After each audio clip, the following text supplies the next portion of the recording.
Aujourd'hui, je te partage 3 hacks hyper importants et hyper puissants qui sont pourtant oubliés par tes youtubeurs préférés et qui vont te permettre de prendre de la masse musculaire rapidement si tu es ectomorphe. Ne perdons pas de temps et commençons par le premier. Quand j'ai commencé la musculation, comme beaucoup de monde, je voulais prendre du muscle très rapidement. D'autant plus qu'à ce moment-là, j'étais encore un petit puceau et j'avais des insécurités par rapport au fait que j'avais pas un bon physique et que j'avais pas confiance en moi. Et comme dans chaque domaine, quand tu vas t'empresser, tu vas un petit peu mettre ton cerveau de côté et tu vas y aller comme un bourrin. Bon, il y en a certains, il n'y a pas que dans le sport qui mettent leur cerveau de côté. Bref, du coup, je suis allé à Decathlon, j'ai pris la petite mallette de sport que l'on connaît tous, j'ai commencé à faire des centaines de pompes et des centaines de curls. Au bras, ça allait, je sentais bien mes biceps, quoique un petit peu le dos aussi à la force de swinger comme un connard. Pour ce qui est des pompes, par contre, je sentais énormément mes épaules. Pourtant, quand je regardais l'anatomie, je me disais les pecs, ça se situe pas ici. Et comme je me disais qu'il y avait quelque chose qui n'allait pas, il fallait que j'aille me renseigner. Du coup, qu'est-ce que j'ai fait? Je suis allé à la galerie culturelle du Leclerc et j'ai pris la Bible de la musculation qui est la méthode de Lavier, le tome 1 et le tome 2. Du coup, dedans, il y a cette notion qui est hyper importante et qui est beaucoup abordée, qui est de sentir ses muscles. Et c'est donc là que j'ai pris énormément conscience que si tu ne sens pas ton muscle et si tu ne déplaces pas la charge avec les bons muscles, tu ne vas pas progresser et au contraire, tu vas même créer des points faibles et des points forts. Et ça, c'est vraiment pas l'objectif si tu veux un physique harmonieux. Et ensuite, il y a eu un petit problème. Comme dans la plupart des livres, l'auteur, lorsqu'il écrit, il a son interprétation à lui. Nous, on a notre propre interprétation. Et là, il s'est passé exactement la même chose avec la méthode de Lavier. Du coup, avant de lire ce livre, j'étais le mec en mode vraiment gros bourrin qui soulevait ses charges n'importe comment. Et ensuite, j'étais passé à quelqu'un de l'autre extrême qui allait vraiment hyper lentement et qui essayait de sentir ses muscles à tout prix. Limite, avoir une congestion ou une brûlure dès la deuxième répétition, ce qui est en soi impossible. Et généralement, tu sais très bien que les extrêmes ne sont pas forcément très bons. Bref, tu te doutes bien, ça m'a mené nulle part. Donc, j'avais fait cet extrême bourrin et j'avais fait cet extrême super lent. Et ce qu'il fallait que je fasse, en fait, c'est que je dose. Maintenant, si tu n'arrives pas à sentir un muscle, ne t'inquiète pas, c'est normal. C'est peut-être que tu as un point faible là ou alors c'est un muscle que tu n'utilises pas souvent. Par exemple, il est beaucoup plus facile de sentir les bras qu'on utilise tous les jours que ses pectoraux. Dans ces cas-là, ce qu'il va falloir faire, c'est que à l'échauffement, il va déjà falloir que tu amènes du sang dedans, que tu actives en fait les fibres musculaires. Une fois que tu as fait cet échauffement spécifique, un petit peu plus accentué sur ce muscle-là, tu vas pouvoir commencer avec ton exercice. À ce moment-là, il va falloir absolument bien l'exécuter, mais aussi il va falloir que tu ralentisses un petit peu le mouvement, mais pas comme j'ai fait moi en mode Jackie et en mode faire 10 secondes de descente, 10 secondes de remontée. C'est pas ça l'objectif. En général, un tempo déjà de 3 secondes sur la descente et 1 à 2 sur la remontée, ça sera pas mal. Maintenant, on va prendre l'exemple des pectoraux. Si par exemple, tu n'arrives pas à les sentir, ce que tu vas faire, c'est que tu vas commencer déjà par un exercice d'isolation en échauffement. Idéalement, ça serait à la poulie. Tout simplement parce que la poulie permet d'avoir une tension continue durant tout le mouvement. Et là où aux haltères, ça ne sera pas pareil. Une fois que tu as pris cet exercice, tu vas faire à peu près 2 séries de 10 à 15 répétitions en sentant bien tes pectoraux. Dès que tes épaules arrivent, il faut absolument arrêter et c'est vraiment pas le but. Ensuite, tu passes sur ton exercice, par exemple le développé couché, à la barre ou aux haltères en fonction de où tu sens le mieux. Le choix des exercices va être très important parce qu'il va falloir que tu choisisses ceux où tu as les meilleures sensations.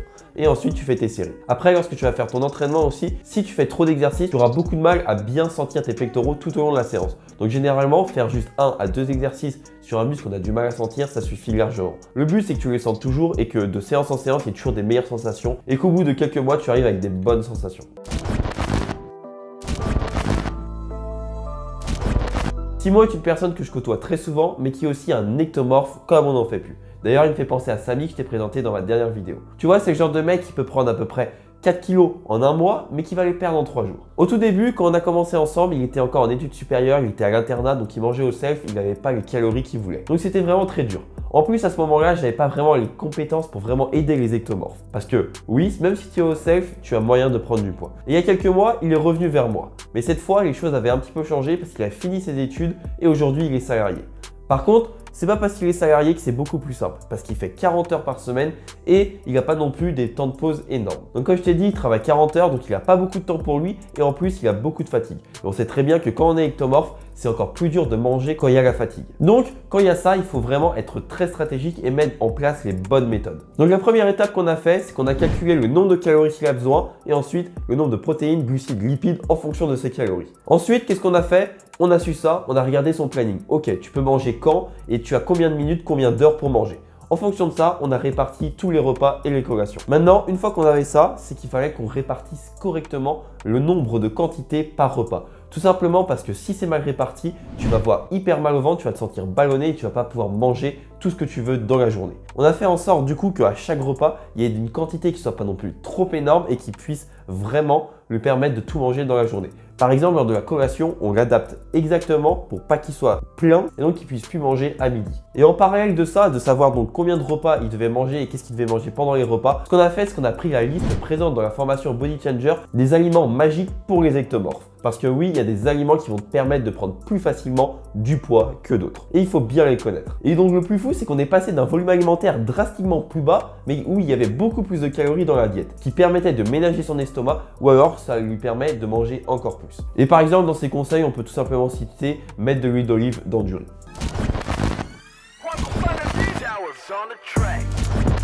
Récemment, je me suis installé à Sofia, en Bulgarie. Pour ceux qui ne savent pas où c'est, comme moi 7 jours avant de partir, ça se situe juste ici. Du coup, je suis arrivé dans la capitale, j'avais aucun repère et pour la première fois de ma vie, j'étais tout seul chez moi. Tout simplement parce que je suis sorti de mes études et j'ai donc toujours été chez mes parents. Du coup, comme j'étais pas habitué, c'était quelque chose de nouveau, j'étais complètement désorganisé et du coup, j'avais la flemme de faire des choses comme par exemple me faire à manger ou alors aller à la salle de sport. Du coup, ça fait que j'ai fait une diète full on Nesquik et je faisais que 2 à 3 séances dans la semaine. Du coup, j'avais une grosse flemme comme je devais sortir de ma zone de confort et beaucoup plus qu'en France. Et du coup, au bout d'une semaine et demie, je me dis, mais putain, je suis vraiment une merde, je suis vraiment une baltringue, je travaille même pas, alors qu'avec Théo et Ref, on a vraiment un empire du coaching sportif à bâtir. Pour moi, c'était littéralement inadmissible. J'avais un peu l'impression de l'avoir délaissé sur notre projet commun. Et comme dans l'armée, je me suis dit, mais en fait, c'est impossible de laisser un camarade tout seul et encore moins aussi laisser les élèves que l'on coach. Pour moi, c'était vraiment inadmissible et c'est la goutte d'eau qui a fait déborder le vase. Je me suis donc ressaisi et j'étais discipliné. Le seul problème, c'est que c'était sûrement sur les choses qui étaient strictement nécessaires et que j'aimais. Par exemple, je m'occupais très bien de nos élèves, tout simplement parce que c'est ma priorité principale. Je suis coach sportif et je ne peux pas les délaisser. Le but, c'est qu'ils aient un maximum de résultats le plus rapidement possible. À côté, je faisais aussi beaucoup de montage vidéo, mais tout simplement parce que j'adore ça. Je faisais pas finalement les choses qui étaient nécessaires. Et aussi, j'allais quasiment tous les soirs au restaurant ou alors je mangeais pas chez moi parce que j'avais la flemme de le faire. Bref, j'étais vraiment orienté sur le plaisir et pas du tout sur ce qui était nécessaire. Du coup, je me suis demandé mais comment certaines personnes font pour être disciplinées à faire des choses qui sont nécessaires pour l'atteinte de leurs objectifs alors qu'elles n'ont pas forcément envie. Parce que oui, si tu veux atteindre tes objectifs, il y a forcément des choses que tu vas devoir faire mais que tu n'aimes pas forcément. Par exemple, avec l'entraînement des jambes. La plupart des gens aiment avoir un physique athlétique et esthétique, mais ils font pas les jambes. Tout simplement parce que c'est trop dur. Mais non, si tu veux un physique en harmonie, tu dois les faire. Bref, du coup, à force de regarder des petites vidéos et de lire quelques livres, je suis tombé sur une vidéo de Jean-Marie Corda qui est comment ne plus être une merde. Et là, il explique tout simplement que pour être discipliné, tu te dis que tu dois faire quelque chose, tu le fais, tu réfléchis pas. Et t'arrêtes de te dire, est-ce que j'aime, est-ce que j'aime pas? Non, tu fonces. Et du coup, ça m'a fait faire tout ce que j'avais à faire. Par exemple, tourner toutes les vidéos exécution de notre espace formation. Par exemple, faire pas mal de programmes personnalisés pour aider un maximum les ectomorphes. Et j'en passe.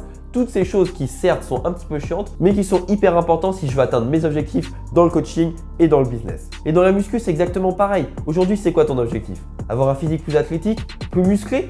Très bien, tu as juste à aller à la salle, tu as juste à bien manger. Si ça te fait chier, tu t'en fous, tu y vas, c'est non négociable. Au bout d'un moment, il faut te bouger le cul. Si tu veux vraiment atteindre tes objectifs, il faut arrêter de réfléchir, il faut foncer. Il faut absolument arrêter d'être une fiotte et d'être beaucoup trop gentil avec soi-même. Donc, fais les choses et comme le dit Grant Cardone, This is the secret of the successful people. This is what I've committed my life to doing.